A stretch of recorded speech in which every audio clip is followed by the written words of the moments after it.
Greetings, scholars. In this video lesson, we're going to be focusing on rhetorical analysis using the Jolliffe framework design.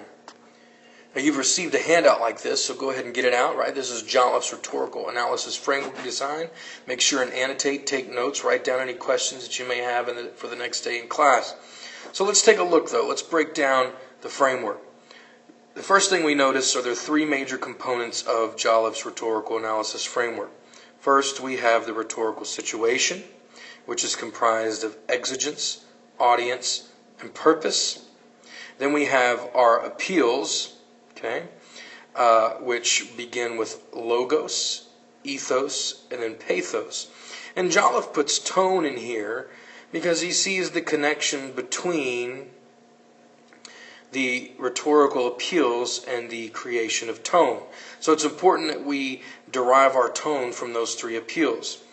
Then we have organization, structure, and form, which lead from the appeals into the third major component of Jolliffe's rhetorical framework, which are the surface features. And these include diction, syntax, imagery, and figurative language. So let's break down the elements of the first component of Jolliffe's rhetorical framework diagram, and that is the rhetorical situation. Right? Maybe the rhetorical situation is this. You're writing a brief letter to your parents asking forgiveness for something you did wrong. Right? Your purpose in writing is to regain some lost privilege. So the first element of rhetorical situation is the exigence. And exigence simply means the problem or incident or situation causing the writer to write the piece.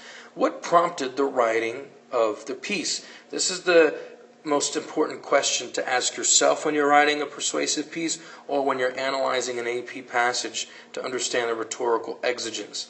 So most likely the piece would not have been written if it had not been for this. So in our example, writing a letter to your parents to gain back some lost privilege, right? Maybe you snuck out of the house, so mom took away your phone, and your keys, ouch, that sucks. And now that is the exigence prompting you to write the letter to get back those privileges. The next element of the rhetorical situation is audience. An audience has either an immediate response or an intermediate response. In other words, do you want them to respond immediately by making a decision or value judgment, etc.? Or is there an intermediate response, something that they can think about later? Which type of response does the author want from the audience? In this way, the audience shapes the rhetoric of the situation. No audience is a tabula rasa or a blank slate. Right? The audience informs the writer on what they're writing about. This is because, effectively, one must consider their audience. They must consider their age, gender, educational level, state of emotions, beliefs, needs, experiences, biases, and on and on and on. In this case, in our situation, your audience is your parents. And the final element of the rhetorical situation is purpose. This is the author considers a purpose of the writing and a sense of consideration for what the audience feels. Right? Purpose. This is your desired outcome. What do you want your audience to do? What do you want them to feel, believe? And after they've read your writing, what do you want them to feel and believe? So, for example, your purpose is to have your privileges reinstated, to get your phone back and your car keys back, right? Moving on to the next component of Jolliffe's rhetorical framework diagram, we're moving on to our appeals, logos, ethos, and pathos, and how those affect tone. Now, within Jolliffe's framework, he gives prominence to logos, right? He feels that logos, which is an appeal to logic, is an attempt to persuade the reader by presenting a logical argument. If-then statements, for example, right? If this happens, then this will occur, right? If X occurs, then Y will be the effect or the result. This could also be syllogistic inferences or conclusions. Think about, the syllogisms with the major premise, minor premise, conclusion, right, which is deductive reasoning. Also, it could be inductive reasoning, starting with a set of particular or specific examples leading to a generalized conclusion.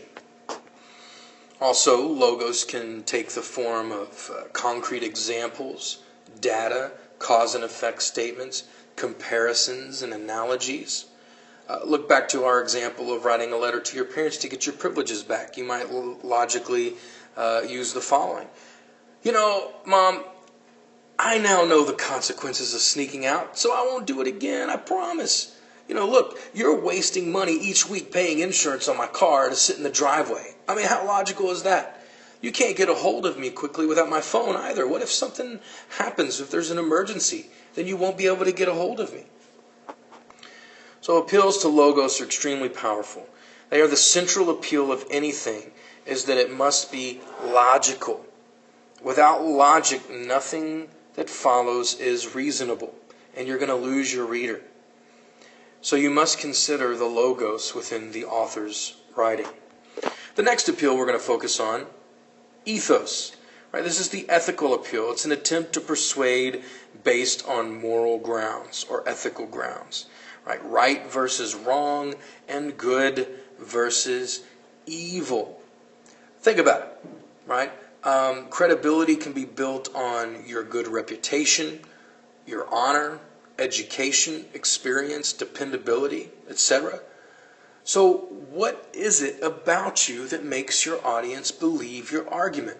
Now, as a student writer, this is important to understand as well, because you might not have a degree to back up what you're saying, but your correct spelling, your proper use of grammar, your sentence variety, your use of logic and emotional appeals, and a good organization all lend to your credibility and bolster your ideas as an academic writer. But back to our argument, trying to get our privileges back. Maybe you say, Mom, you know, I've never done anything like this before. I haven't snuck out before. I mean, this is the first time. I'm not going to do it again. And have I ever lied to you? No, I've never lied to you. So you should trust me. I won't do it again. This is an ethical appeal. The final appeal is pathos. Right? And again, this is an appeal to emotion. It's an attempt to persuade the reader by causing them to respond to the way an issue or topic makes them feel. This is a powerful, powerful motivator and persuader. It can evoke bias or prejudice, and it often uses non-logical appeals and informal language.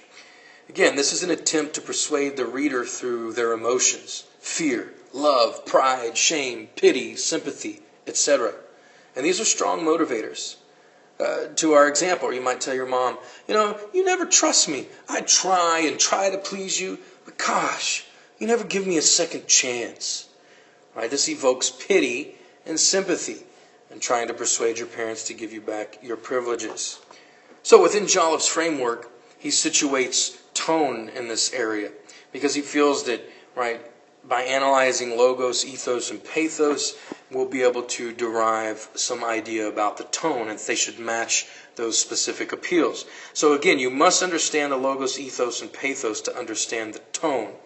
They all contribute to determining the tone. So if you don't recognize the tone of the piece, not only have you missed the logos, ethos, and pathos possibly, but you'll miss all of the following remaining components and elements of the rhetorical framework.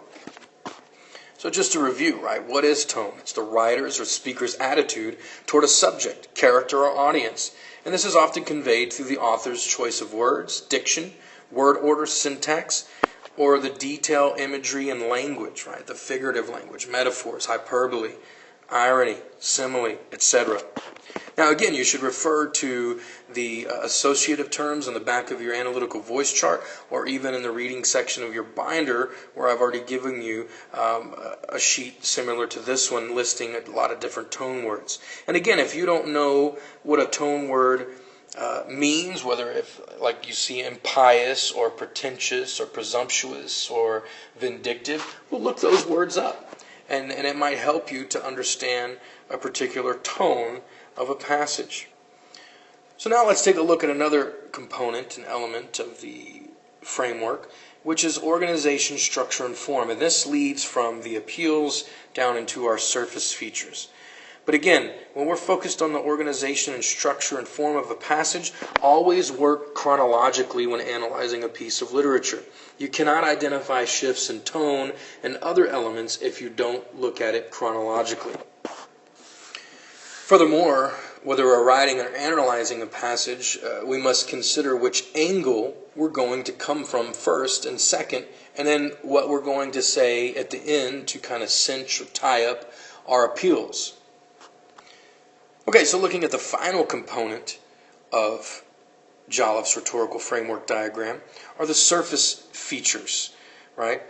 So let's take a look at those individually. The first surface feature is diction.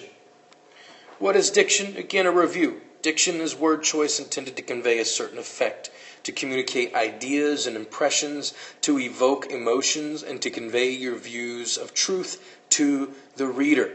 Okay? And again, when we think of diction, think of denotation, right? This is the literal dictionary definition of a word, and then the connotation, which includes an emotional or associative properties of a word, the implied meaning of a word. For example, what's the denotation and connotation of words? The words house versus home, skinny versus thin, cheap versus frugal, or police versus cops. Right? Each of these words have a denotation and connotations that might be different. Well, the denotations might be the same, but the connotations, the implied emotional meaning, might be different and vary for each word. So it might behoove the writer, or those of us that are analyzing the AP passage, to determine why the writer chose a specific word and what implied meaning the writer wants us to feel. The next surface feature is syntax. What is syntax? Again, the arrangement and order of words in a sentence. One way to look at syntax is through sentence structure. These are there short sentences that are often emphatic, passionate, or flippant? Are there longer sentences that often suggest the writer's thoughtful response? The second way to look at syntax is the arrangement of ideas in a sentence. Are they set out in a particular way for a purpose?